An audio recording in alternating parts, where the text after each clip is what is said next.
Every year before the GATE exam, the most common question which I get is, sir, how many marks are enough to qualify GATE exam?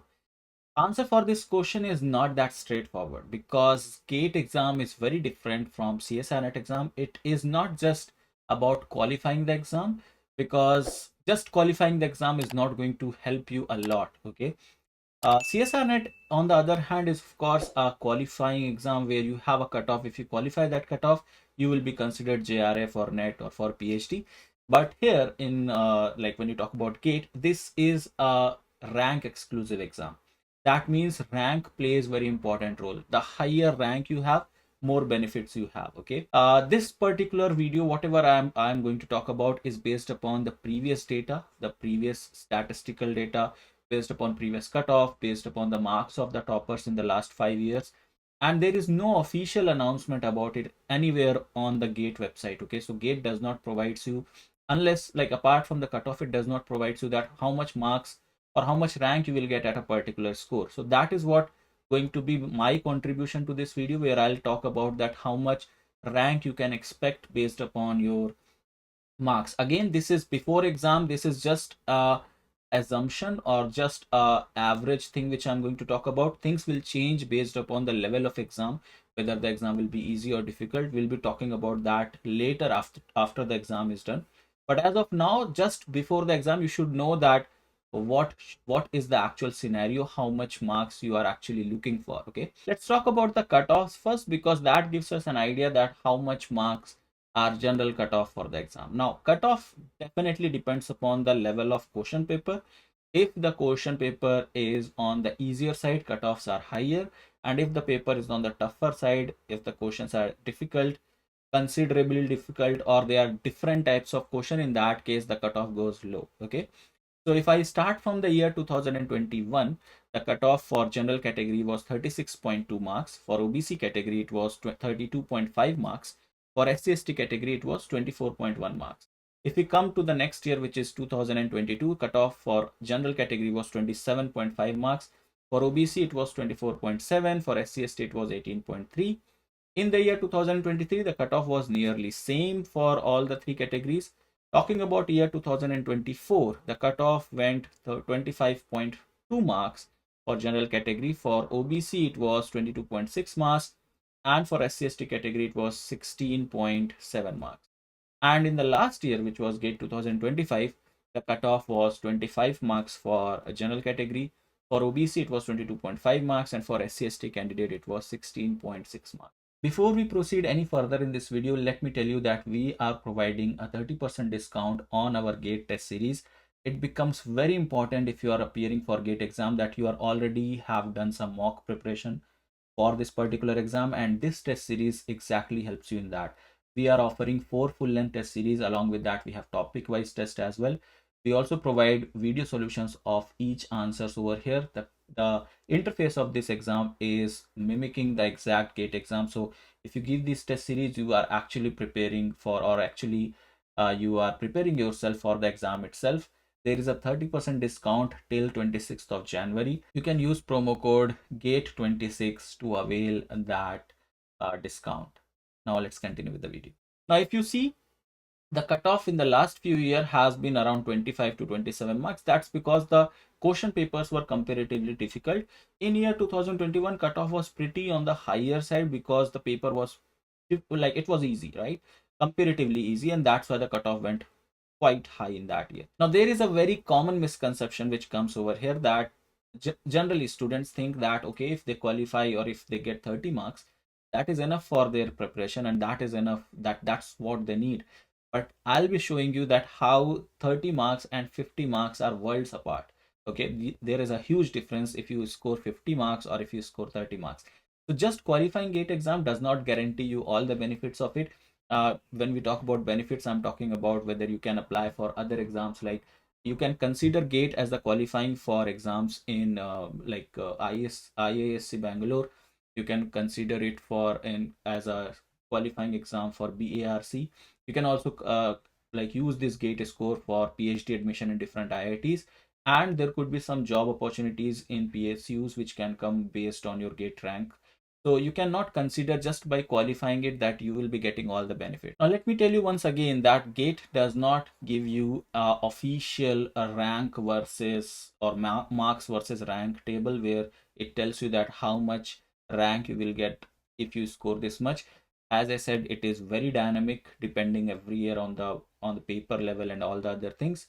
But just let's talk about the trend which is generally followed. Okay, so if we talk about for GATE chemistry, that is GATE CY, marks versus rank, trend based range. So if you get a marks around 25 to 30 marks, that is near cutoff zone. Okay, you could be on the borderline, you could be either qualified or not qualified. Again, this is a very danger zone, I would say.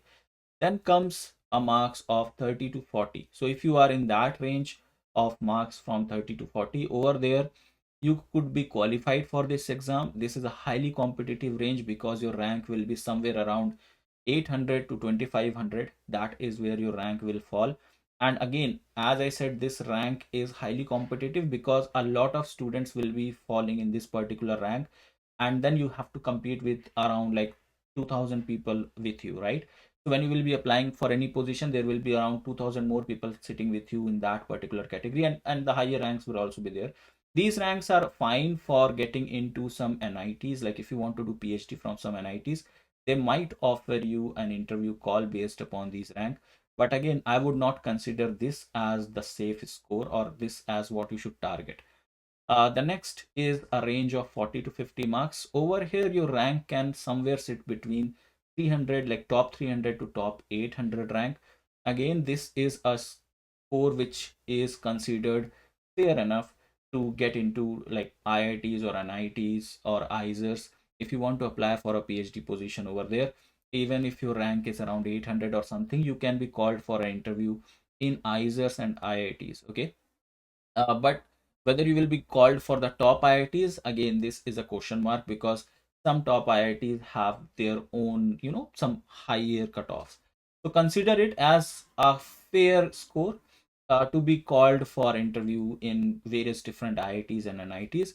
But the better score will be if you get a score between 50 to 60. That is, you are going towards the elite level. Okay, so if your score is around 50 to 60, you could easily fall between top 100 to top 300 rank holders, and in that case there are high chances that you will be called for interview. Like definitely you will be called for interview in top IITs. When I talk about top IITs, I'm talking about IIT Kanpur, IIT Delhi, IIT Madras. These are IIT Bombay, IISER Pune, IISER Kolkata. These are the top tier institutes, so you can be easily called for interview over there if your rank falls in this particular range. And this is where you can, of course, you can apply for tier 2 IITs also, tier 3 IITs also, NITs and all the things. Like anything below that you can apply for all the places. So basically this rank, the student which falls under this particular rank holders, like if your score is more than 50 marks, in that case you can basically apply for almost all the places. Okay, even you will be called for an interview in ISC Bangalore, and that gives you an advantage that you can apply for like all these places for PhD admission. And last comes the top tier or the elite level of score, that is 60 plus. If your score is 60 plus, if you score anywhere like 70 plus or something, then you will be among the toppers. But if your score is more than 60, your rank will be among the 2-digit ranks. Okay, again, what I'm telling over here is based upon the previous data. This might change based upon the level of question paper, but if you are scoring more than 60 marks, you are among the elite second digit or 2-digit rank holders.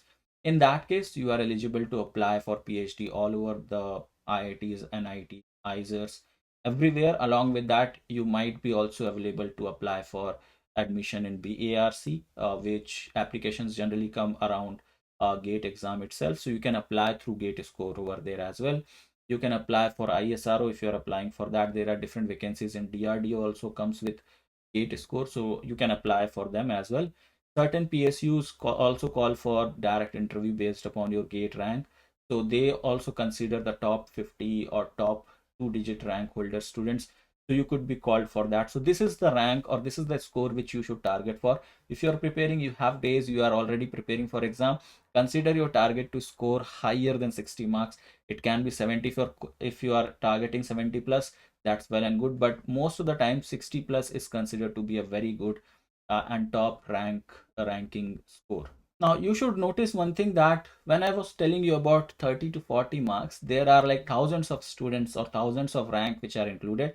So even if you do one question correct, your rank will exceed from others with a very dramatic number. Okay, this reduces when your score goes higher and higher. That's because you're competing with less number of students. But the thing is that how the rank is calculated is also dependent upon how many incorrect questions you are doing in exam.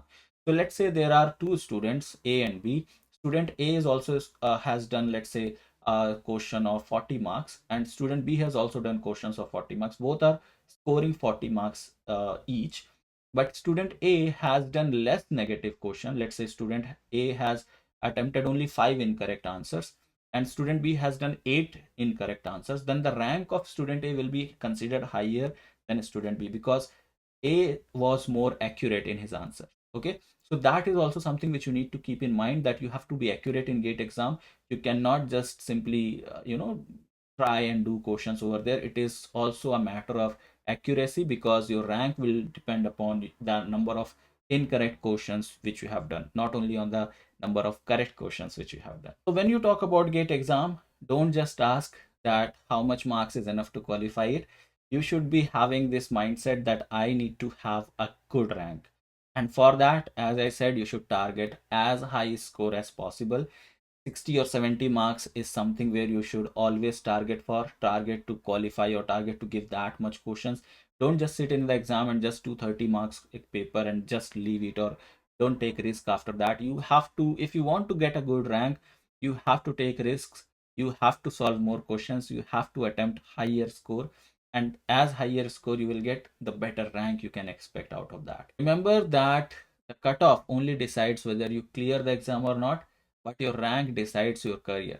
Your rank will decide whether you will be doing your PhD. If you're looking for PhD through GATE, it will be deciding whether you will be doing PhD from IIT Bhilai or NIT Agartala or somewhere, or you will be doing your PhD from ISC Bangalore or from IIT Madras or from elite universities in India. Make sure you are pushing yourself towards higher and higher score in the GATE exam. And as I said, this values or these data whichever I have produced is just based on the previous years of statistics. It can depend, and it actually depends on the level of question paper, so it might change based upon the question paper which is going to come. We will talk about it after the GATE exam as well, but as of now, because you are going to appear for the exam, you should have your mindset prepared that you just are not targeting 30 marks, but you are targeting 60 or 70 marks for the GATE exam. So that's it from my side for this particular video. Do let me know if you have any question in the comment section below, and I will see you guys in the next one. Till then, have a great day. Bye bye. Take care.